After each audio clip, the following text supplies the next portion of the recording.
हाम्रो यो देवघाट धाममा भादन पाथिबारा भजन कीर्तन समूहबाट हामीलाई यहाँ सम्मान गर्ने हुनुभयो। भूमि देवघाट यो सुन्दर नगरी हाम्रो देवघाट राम्रो देवघाट नेपालकै मध्य भागमा अवस्थित प्राकृतिक सुन्दरता र संस्कृतिले भरिपूर्ण रहेको यो पवित्र देवभूमि देवघाटमा हाम्रा परमात्माका सन्तानहरू विभिन्न क्षेत्रहरूबाट पाउमा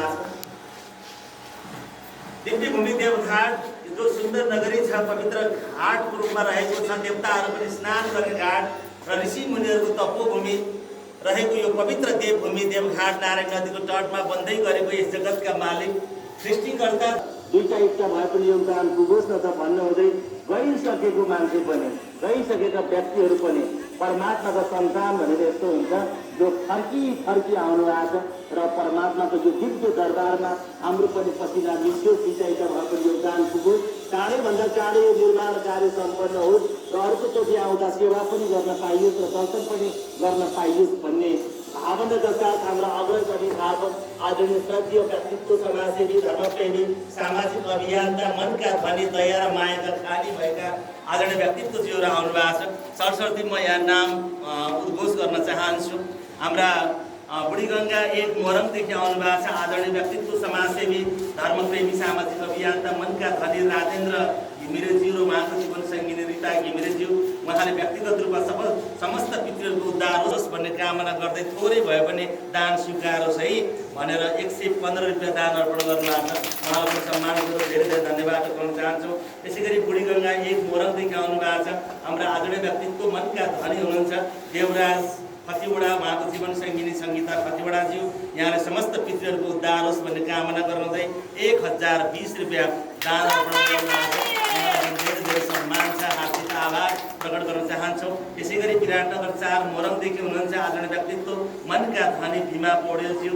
यहाँले पवित्र भावनाका साथ स्वच्छ भावनाले खुल्ला हृदयले आज हामीलाई परमात्माले डोर्याउँदै यो पवित्र देवभूमिमा आउँदै गङ्गा माताको दर्शन गर्दै यो निर्माण कार्यमा थोरै भए पनि दान गर्ने अवसर परमात्माले जगाइदिनु भयो। परमात्मालाई धेरै धेरै धन्यवाद भन्नुहुँदै 505 रुपियाँ दान अर्पण गर्नुभएको छ। उहाँलाई पनि धेरै धेरै सम्मान छ, हार्दिक आभार प्रकट गर्न चाहन्छौँ। यसै गरी बुढीगङ्गा एक मोरङ पड गज घाट विराटनगरदेखि आउनु भएको छ पुण्य माता काफ्लेज्यू। को हुनुहुन्छ? उहाँ नै हो। हाम्रा अग्रज अभिभावक आदरणीय श्रद्धेय व्यक्तित्व हुनुहुन्छ, मनका धनी हुनुहुन्छ, दया र मायाको खानी हुनुहुन्छ।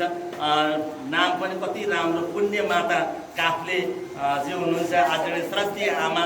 उहाँले पवित्र आत्माले स्वच्छ भावनाले आज म पनि यो पवित्र देवभूमिमा आउने अवसर परमात्माले जुटाइदिनु भयो। परमात्मालाई कोटि कोटि धन्यवाद भन्नुहुँदै उहाँको तर्फबाट 505 रुपियाँ दान अर्पण गर्नुभएको छ। उहाँलाई पनि त्यहीदेखि नै सम्मान छ, हार्दिक आभार प्रकट गर्न चाहन्छौँ। यसै गरी विराटनगर घाट मोरङदेखि आउनु भएको छ डोर निधि ढकालज्यू। को हुनुहुन्छ? डोर निधि ढकालज्यू। यहाँले पवित्र मन स्वच्छ भावना खुल्ला हृदयले जो धर्मप्रेमी सामाजिक अभियन्ता हुनुहुन्छ, मनका धनी हुनुहुन्छ र नेपालको वैदिक सनातन धर्मको रक्षा नभएसम्म र नेपालको संस्कृतिको जगेर्ना नगरेसम्म र हाम्रो परम्परालाई कायम नराखेसम्म हामी नेपाल र नेपालीको अस्तित्व रहँदैन है भन्ने सिद्धान्त र भावना बोकेर आउनुहुने आदरणीय व्यक्तित्व डोर निधि ढकालज्यू। यहाँले 1025 रुपियाँ दान गरेर यहाँलाई पनि धेरै धेरै सम्मान गर्न चाहन्छौँ, हार्दिक आभार प्रकट गर्न चाहन्छौँ। त्यसै गरी कठहरी गाउँपालिका 7 मोरङदेखि आउनु भएको छ पवित्र मन स्वच्छ भावना खुल्ला हृदय लिएर आउनु भएको छ। माता सीताको नामबाट उहाँको नाम प्रस्फुटित रहेको छ सीतादेवी न्युबानेज्यू। उहाँलाई पनि हृदयदेखि नै सम्मान छ। उहाँले 1005 रुपियाँ भगवानको चरणमा थोरै भए पनि दान स्वीकार होस् भनेर पवित्र भावनाले समस्त पितृहरूको उद्धार होस् भन्नुहुँदै दान गर्नुभएको छ।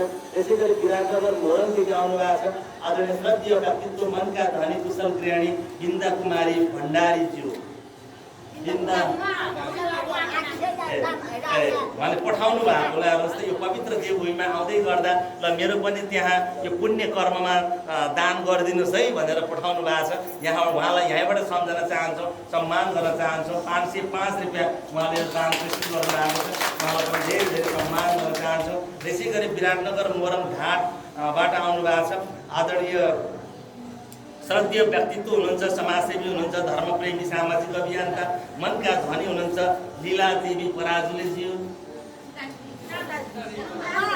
लीलादेवी उहाँहरूले आफ्नो छोरा अहिले दिएर जानु भएको है, अहिले भर्खर दिएर जानु हरि भएको। पराजुली शर्मिला पराजुलीको एउटा दाम्पत्य जीवन सफल रहोस्, छोरा बुहारीको उन्नति प्रगतिहरू होस्, समस्त पितृको उद्धार होस् र पितृको आशीर्वाद यहाँ परिवारमा सदा सर्वदा रहिरहन्छ है बाबु भनेर उहाँले 1055 रुपियाँ दान गरेर